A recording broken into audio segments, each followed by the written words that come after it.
يا خبر، معلش دلقت الميه على الكنبه من غير ما اقصد. لا يا طنط عادي ولا يهمك، سيبيه هو كده كده هينشف لوحده، خلاص مش مشكله. يلا معلش الجو حر اكيد هينشف، مع انه شكله جديد. ده مش ده اللي كان موجود قبل كده صح؟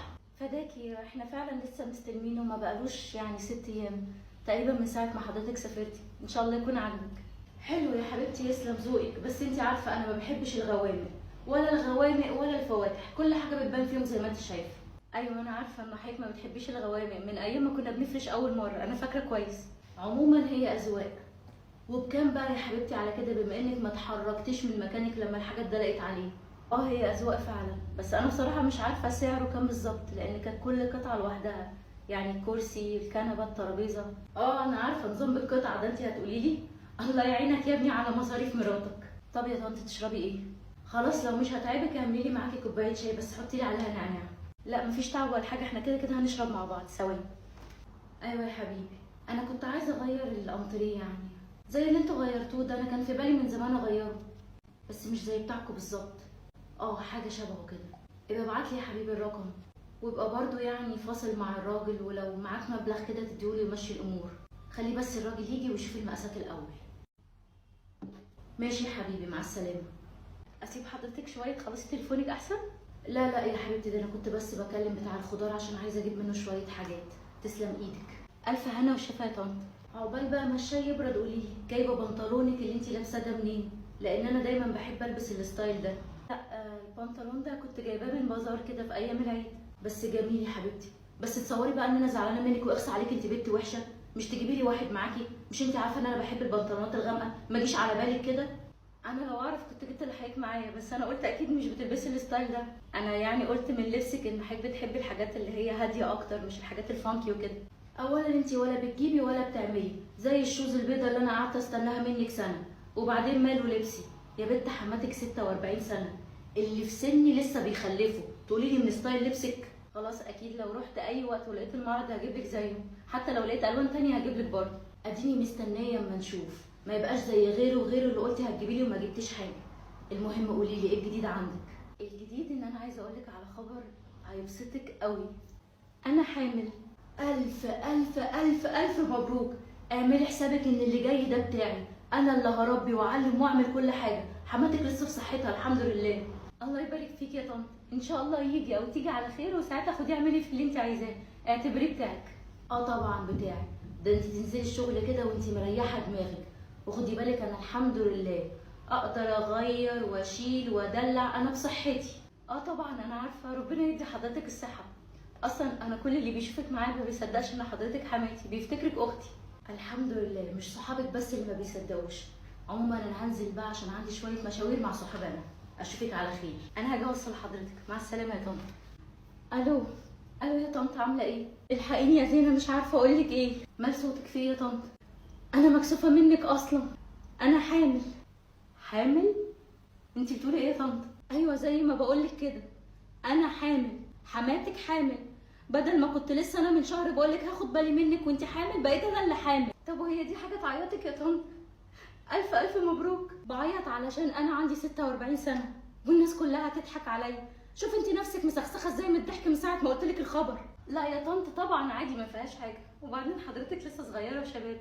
صدقيني انا مش بضحك تريقه، انا بضحك بس عشان حضرتك بتعيطي على حاجه كويسه زي دي. بقول لك ايه، انا ولا اي كلام هينفع معايا دلوقتي. سيبيني بس اروح للدكتور اطمن منه وضع حملي مع سني ده ايه، وارجع اطمنك. ماشي يا طنط، اطمني بس على صحتك وكلميني، انا مستنيكي ترجعي من عند الدكتور، ولو عايزاني اجي معاكي قوليلي. لا لا لا، انا هروح لوحدي، انا مش عيله، اما ارجع هكلمك. خلاص ماشي، مع السلامه. ايوه حبيبي. ايوه يا ماما، عامله ايه؟ بقول لك انا عندي متابعه النهارده مع الدكتور. انت عارف انا مش صغيره على موضوع الحمل ده. ابوك مش راضي يجي معايا، انا عايزاك تيجي معايا توديني وترجعني، وتبقى معايا هناك برضو نطمن. انت عارف السن برضو ليه حكم. طيب خلاص سيبيني كده ارتب اموري، لان برضو بالصدفه دنيا كان عندها النهارده هي كمان متابعه. فهشوف كده لو هي تعرف تنسق تروح مع حد من عيلتها. طب خلاص يا حبيبي، شوفها لو هي تاجل معلش، المهم يعني ما تقلقيش، هوديكي وهجيبك. ماشي يا حبيبي، مع السلامه. انا مش هعرف اروح معاك النهارده المتابعه مع الاسف، بابا عنده شغل وماما هي كمان عندها متابعه بالصدفه. ايوه طب وده ازاي ما انت عارف ان متابعتي النهارده؟ يعني انا هروح مع مين انا كمان؟ معلش يا حبيبتي اتصرفي انتي، ماما برضو مهما كان هي مش صغيره، وظروفها مش سامحه لموضوع الحمل ده انت عارفه، فمش هقدر اسيبها لوحدها. شوفي اي حد من العيله يروح معاكي، مش ازمه. ايوه بس اشمعنى فجاه بقت متابعه مامتك النهارده؟ على فكره هي لسه مكلماني من شويه وقالت لي هتعملوا ايه، قلت لها انا عندي متابعه، فجاه هي كمان ظهر لها متابعه. بعد اذنك، انا ولا عايز مشاكل ولا عايز سوء ظن، والموضوع لو ما كانش ليه بديل ما كنتش هوافق. انا مش بعمل مشاكل، انا اللي اقصده ان مامتك كان ممكن تختار اي يوم تاني تروح فيه، مش لازم النهارده. علشان ببساطه الدكتور ليه مواعيد محدده، مش بمزاجها. ماشي انا هكلم حد من اهلي، بس على فكره هو انت الاب مش حد تاني، وانا لو ما لقيتش حد فاضي انا مش هروح. عامله ايه؟ لقيتك مختفيه قلت لما اجي انا. اهلا يا طنط، كويس ان حضرتك لحقتينا. احنا كنا لسه نازلين حالا. نازلين رايحين على فين كده ان شاء الله؟ بصراحه كنا نازلين نبص على حاجه البيبي، قلنا يعني نخلص حاجه في حاجه ونشتريها في الاول كده، وهشتري في الاول حاجات حياديه تنفع ولد او بنت، وبصراحه فكرت كمان ان انا اجيب سرير صغير يبقى جنبي في الاول، ولما البيبي يمسك نفسه كده شويه يروح اوضته. لا طبعا الكلام ده مش صح، الطفل ما يطلعش من جنب مامته غير وهو 3 4 سنين، طول عمرنا ربنا كده وتربنا كده، مفيش بس الا حوارات الاستقلاليه بتاعت الاطفال اللي انتوا طالعين فيها. انا اللي اعرفه ان السرير ملوش لازمه وصرف على الفاضي. مش عارفه يا طنط، كده كده ان شاء الله السرير هيتجاب، يتحط في اوضتي يتحط في اوضته، هبقى اسال الدكتور ان شاء الله. انتي حره، خليكي ماشيه ورا الدكاتره وسيبي اهل الخبره. انا كمان كنت نازله عايزه اشتري شويه حاجات للبيبي، مش البيبي بتاعك انتي، لا البيبي بتاعي انا. يلا انا هاجي معاكي. تنوري طبعا يا طنط، هو اصلا عمره 5 دقايق هيبقى هنا. انا هقوم احضر الشنطه بتاعتي بس احط فيها شويه حاجات وننزل على طول. ما تتاخريش، انت عارفه الحر ما بستحملوش انا، وخصوصا مع الحمل. انت عارف ان انا استغربت حاجه جدا النهارده. خير في استغربتي ايه؟ ان مامتك اشترت نفس اللي انا اشتريته بالظبط بالظبط، مع فرق بسيط في الالوان. ما هو طبيعي، انتوا الاتنين مش عارفين لسه نوع الجنين، اكيد هتشتروا الوان حياديه متشابهه. المشكله ان هي كانت معترضه ان انا حتى اشتري سرير، وقالت لي ان ده ملوش لازمه، وان طبيعي الطفل يبقى جنب مامته لحد ما يبقى 3 4 سنين، وفي الاخر راحت اشترت نفس السرير، حتى ده ما غيرتش في الالوان. بقول لك ايه، حاولي كده ما تركزيش مع ماما الفتره دي، والمهم ان شاء الله انتوا الاتنين تولدوا بالسلامه. عموما ايا كان بقى، دي مامتك بتتصل. الو، ايه الاخبار؟ ايوه يا طنط، عامله ايه؟ انا قلت اكلمك عشان لاحظت حاجه النهارده، وده كان مجرد احساس، ولو اتاكدت منه انا هزعل منك قوي قوي قوي، واعتبر ان حماتك دي مالكيش دعوه بيها طول العمر. لاحظت ايه يا طنط؟ مش فاهمه قصدك. لاحظت ان احنا طول ما احنا بره انت بتنقلي ارضى وارخص حاجه، وان انت مش طايقه ان جوزك يدفع مليم. ايه يا طنط اللي حضرتك بتقوليه ده؟ انا ايه اللي هيخليني اصلا اعمل حاجه زي دي؟ وشفتك بعيني بتحاول تزق ايده لما كان بيعرض ان هو يدفع، ومن الاخر كده حساكي مش بتنقلي اللي بتنقلي لنفسك، والموضوع ده مضايقني. معلش يا طنط، ازاي هعمل كده وحضرتك مشتريه نفس الحاجات اللي انا اشتريتها بالظبط، حتى بنفس الاسعار؟ لو قصدك ان انا بقلدك فده ما حصلش، وانت اللي بتقلديني. ده انا كنت ارمي عيني يمين تجري تجيب الحاجه قبلي، عيني شمال تجري تجيب الحاجه تقولي عجباني. حاولي تبقى عندك شخصيه شويه. وعلى فكره الموضوع ده مش ملاحظاه من النهارده بس، ده من زمان ومن زمان قوي. طنط انا ما قلتش ان حضرتك بتقلديني، وعلى فكره انا كمان الحمد لله عندي شخصيه وبحاولش اقلد حد، بس اصلا حضرتك كنت بتنقي الحاجه بعد ما انا بنقيها. خدي بالك قوي كويس من كلامك، انا ما باجيش بالطريقه دي. انا بفهم حضرتك متصله تقولي لي حاجه معينه انا برد عليها، لو طريقه الكلام هتفضل كده يبقى بلاش منها. الو، مامتك قفلت في وش التليفون. في ايه؟ قلت لها ايه ولا قالت لك ايه؟ بتقولي ان انا بنقي ارخص حاجه وببقى عايزاها تشتريها، وان انا ببقى عايزاها تنقي اي حاجه وحشه ومش عايزه انقلها زي ما بنقي لنفسي. بتقولي ان انا اصلا ببقى مش عايزاك تدفع، وان انا كنت بحاول ازق ايدك عشان ما تدفعش من فلوسك. انا مش عارفه ازاي بتفكر بالطريقه دي. انا لسه قايل لك ايه، انا مش عايز يبقى ليكوا دعوه ببعض. ماما حامل وسنها حرج، ويا ريت نراعي حاجه زي دي. هو انت بتقول ايه؟ ما زي ما مامتك حامل انا كمان حامل. مامتك عماله تقولي ان انا بقلدها وما بتمنالهاش الخير، بالنسبه لك الكلام ده عادي؟ انا مش هرد على الكلام ده. يا ريت كل واحد فيكم يبقى في حاله لغايه اما انتوا الاثنين باذن الله تولدوا بالسلامه، ويا ريت تراعي شويه فرق السن بتاع ماما. تمام. الو، ايوه يا حبيبي، عامل ايه؟ ايه يا ماما يا حبيبتي، عامله ايه؟ وانت يعني كنت فكرت تسال على ماما؟ انا لو ما كنتش اشحتك شحاته عشان اشوفك ولا تعمل معايا مشوار ما بيحصلش. مال صوتك فيه؟ انت كويسه؟ ده انا كنت تعبانه جدا ونزلت الطوارئ، وجالي الدكتور كشف عليا وقالوا لي ان البيبي في خطر، وكل ده طبعا بسبب الزعل وشويه حاجات كده. قالوا لي لازم حد يبقى قاعد معايا في البيت، انت عارف اديني لوحدي وابوك، وانت طبعا عارف موقف ابوك من ناحيه قصه الخلفه دي كلها. المهم يعني انا ماليش غيرك يا حبيبي، ربنا ما يحرمني منك. طب والزعل جه منين بس يا امي؟ ما احنا كنا كويسين ومفيش اي حاجه. والله يا حبيبي انا مش عارفه، اخر مره نزلت كنت معاك وكنا بنجيب حاجات البيبي، اخر واحده يعني كنت بكلمها بصراحه مراتك، شدنا مع بعض، بس انا ما تخيلتش يعني ان الامور توصل لكده. المهم اللي حصل حصل، نصيبي وشفته الحمد لله. المغزى من الكلام ان انا محتاجاك ان انت تيجي تقعد هنا معايا، انا ماليش اي حد ممكن ياخد باله مني. الفكره بس ان دنيا زي ما انت عارفه هي كمان حامل، وهي مصره ان هي تفضل تكمل في الشغل لغايه اخر شهور يعني، فصعب قوي ان انا اسيبها لوحدها. طيب ما هي يا حبيبي محلوله، يا اما ان هي تيجي هنا بس هي طبعا ماسكه في الشغل، يا اما ان هي تروح تقعد مع مامتها او مامتها تيجي تقعد معاها. كل الستات الحوامل بيروحوا لمامتهم فتره الحمل، ودي مش حاجه غريبه ولا انا بطلب حاجه مش تقليديه، ده الطبيعي عند كل الستات. وبعدين يا حبيبي مراتك واخواتها موجودين، ياخدوا بالهم منها هنا ولا هنا مش فارقه، بس ان انا ابقى قاعده لوحدي بالوضع ده في عز التعب ده حرام ما يرضيش ربنا. طيب خلاص ما تضايقيش نفسك انت ولا تفكري في اي حاجه. ماشي يا حبيبي شوف ظروفك، وانا متاكده ان انت مش هتسيبني لوحدي في ظروف زي دي، وان شاء الله باذن الله البيبي يجي بالسلامه وارجع اقعد مع مراتك براحتك، وهي لو احتاجتك في اي وقت اديك موجود. ربنا يبارك فيك يا حبيبي ما بين هنا وهنا، الوضع عندي هو الوضع عندها، هنا حمل وهنا حمل، انا مش بتدلع يا حبيبي ما انت شايف. عموما دنيا قدامي اهي، هتكلم معاها وان شاء الله اظبط كل حاجه، وهجيلك زي ما انت عايزه ما تقلقيش. هستناك يا حبيبي، خد بالك من نفسك. مع الف سلامه، ربنا ما يحرمني منك يا حبيبي. خدي بالك من نفسك، مع السلامه. مع الف سلامه، ربنا ما يحرمني منك يا حبيبي. خدي بالك من نفسك، مع السلامه. انا هضطر يا دنيا اقعد مع ماما الفتره دي بسبب كلامك معاها والمشاكل اللي حصلت. ماما تعبت وراحت للدكتور وقال لها لازم يبقى في حد معاكي ياخد باله منك. لا الف سلامه على مامتك. بس انا معلش عايزه اسال سؤال، المفروض من معنى كلامك ده ان انا السبب في اللي حصل؟ انت عايز تقنعني بحاجه زي دي؟ اه يا دنيا اللي حصل بسببك، بسبب طريقتك واسلوبك معاها. على فكره انا كنت قاعد وشايفك بعيني وانت بتزعقي فيها، بس انا عديت الموضوع برضو عشان انت كمان حامل ومراعي ظروفك. وانت كده بقى مراعي ظروفي لما هتسيبني وتروح تقعد مع مامتك؟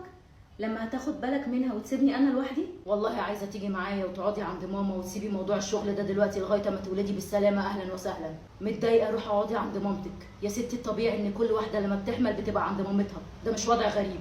انت شايف ان كل اللي انت بتقوله ده منطقي؟ انا مش شايفه ده حل اصلا، اللي انت بتقوله ده مش حل، ده فرض امر واقع. دنيا بعد اذنك ما تحطنيش في النص ما بينك وما بين امي، لان انا ولا هقدر اسيبك ولا هقدر اسيبها.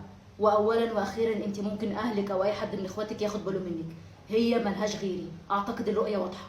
هو انت يا تجبرني ان انا اسيب بيتي واروح اقعد عند مامتي، يا اما برضو اسيب شغلي واروح اقعد معاك عند مامتك. والله اعملي اللي يريحك، وانا بتهيالي عداني العيب. ايوه ماما عامله ايه؟ ايه يا دودو عامله ايه يا حبيبتي؟ انا هضطر اجي اقعد عندك فتره الحمل مع الاسف. حماتي معرفش ازاي اقنعت عمرو ان هو يسيبني ويرميني ويروح يقعد معاها هي، علشان هي حامل، كأن انا وضعي مختلف. هو انت طبعا تنوري وكل حاجه، وانت عارفه البيت بيتك وانا اشيلك فوق راسي، بس الفكره في الوضع ان حماتك زودتها قوي قوي، وعلشان ما فيش اي حد بيقف لها عماله تزود وتدوس، وانا شايفه ان الموضوع كده زاد عن حده. ايوه طب والمفروض ان انا اعمل معاها ايه؟ انا لو اتكلمت معاها بالذوق مش نافع، ولو اتكلمت بالعافيه ببقى بتعبها وبمرضها، شوفي لي حل. ببساطه حماتك لازم لها وقفه، بس اي حاجه هتتعمل هيتقال انا حامل وتعبانه وانتوا بتضغطوا عليا والطفل في خطر. الموضوع محتاج ذكاء وعقل وهدوء، بس الموضوع ده لازم يتحل. صدقيني يا ماما انا معاكي في اي حاجه، حتى لو كانت حاجه من الحاجات اللي انا ما كنتش موافقه عليها قبل كده، انا همشي وراكي وبس. بسيطه، تعالي انتي بس ونقعد، وانا عندي خطه هتخلي حماتك تلف حوالين نفسها، وحرب النفس الطويل بنفس اسلوبها وهدوءها، وان شاء الله هتشوفي هعمل لك فيها ايه. ماشي يا ماما انا مش هتاخر، سلام. اديني جيت اهو يا ماما، قولي لي ايه الحل مع حماتي ارجوكي، انا بجد مش عايزه مشاكل ومش عايزه تبقى الحياه ما بينا ان كل واحد عمال يخطط للتاني، انا عايزه حياه سلسه سهله. ما هو يا حبيبتي لو الحياه السلسه السهله دي ما توفرتش وجي طرف خارجي حاول يبوظ حياتي، ما ينفعش اقف واربع ايدي واقول انا عايزه حياه سلسه ومش عايزه مشاكل، لا لازم اقف واحارب عشان احافظ على حياتي وما اخربش بيتي انا وجوزي. ماشي يا ماما، انت شايفه ايه الصح اللي انا ممكن اعمله؟ واحده واحده كده فهميني اعمل ايه. انت بكل بساطه هتبعتي للشغل ان انت محتاجه اجازه بحد اقصى اسبوعين، وان انت مكمله معاهم ومفيش اي مشكله، وهتاخدي شنطتك بكل هدوء وتطلعي على حماتك وتفهميها ان انت شاريه خاطرها، وانت عارفه هناك هتعملي ايه، الحاجات اللي انت ياما زمان رفضتي تعمليها ودلوقتي بقى واقعي اكتر انها تتعمل عشان انت حامل. بس يا رب الموضوع يظبط بقى، لان انا مش هقدر اخد اجازه من شغلي تحت اي ظرف اكتر من اسبوعين، انا اصلا المفروض احوش اجازاتي. صدقيني حماتك مش هتستحمل اسبوع واحد على الوضع اللي انا وانتي فاهمينه، وهتفهم ان هي كانت فارده دراعها قوي على الفاضي، وان هي لما قالت ان هي فاتحه لك بيتك ما كانتش تقصدك انتي، كانت تقصد ابنها وبس. امشي ورايا ومش هتخسري ان شاء الله. مع الاسف هرجع اعمل الحاجات اللي انا ياما رفضت ان انا اعملها، بس مضطره. ايه رايك يا طنط في المفاجاه دي؟ جبت كل شنطتي وحاجتي وجيت اقعد معاك انتي وعمرو لغايه اما انا وانتي باذن الله نولد، وبصراحه صعب عليا ان انا اسيب عمرو لوحده، انا ما بعرفش اقعد من غيره، وغير كده بصراحه لازم ابقى جنب حضرتك، حتى لو انا مش هبقى مفيده قوي في ظروف زي دي. هو من ناحيه مفاجاه فهي مفاجاه. عموما تنوري طبعا. وانتي على كده بقى ان شاء الله هتقدري فعلا تسيبي الشغل وتقعدي معايا انا وعمرو هنا يعني طول فتره الحمل؟ اه طبعا يا طنط.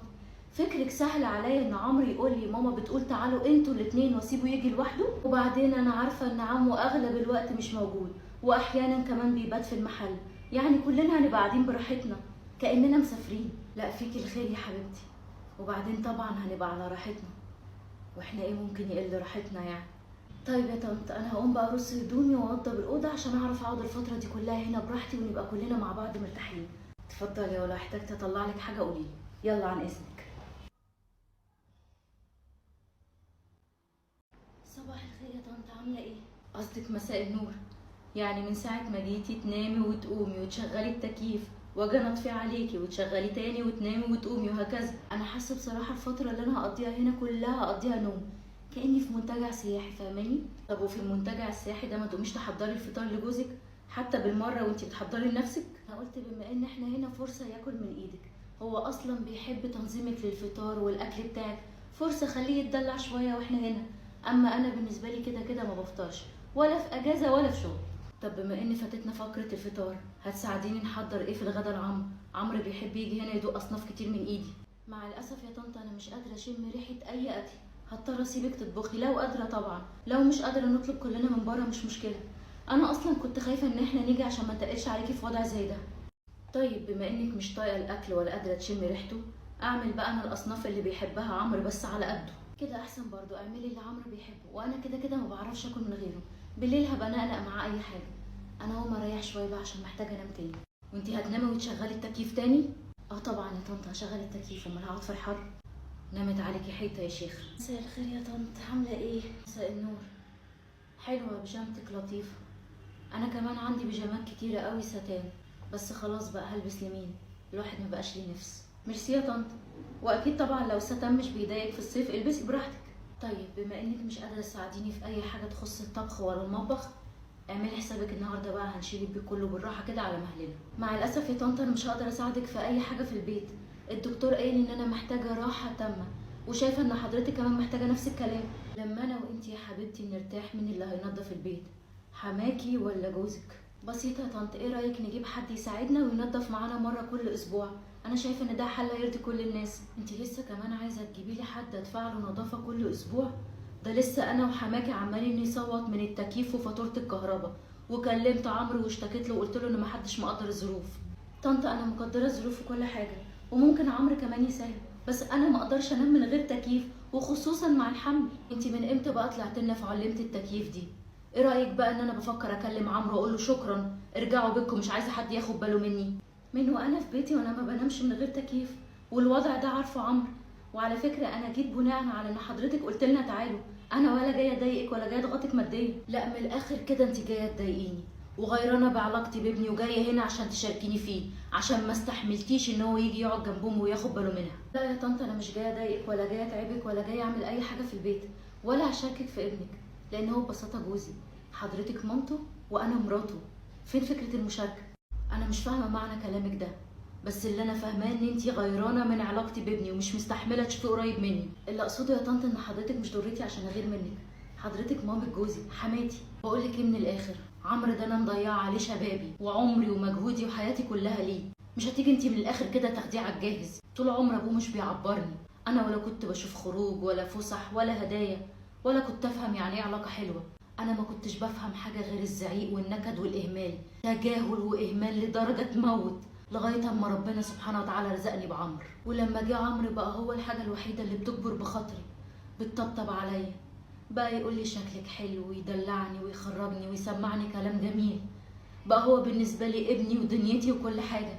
وانتي اللي لازم تفهمي كويس قوي علاقتنا ببعض. صدقيني يا طنط انا مقدره جدا ان حضرتك عايشه حياه صعبه او جافه مع عمرو، بس ده مش معناه ان انا كمان بالضروره لازم اعيش الحياه دي. انا بس عايزه اقول لحضرتك ان انا وانتي مش في منافسه مع بعض، انا مراته وحضرتك مامته، حضرتك الامن والامان والعاطفه والامومه واول حب في حياته وكل حاجه اتعلمها على ايدك، وانا بالنسبه له الموده والرحمه والعلاقه الحميميه والرومانسيه.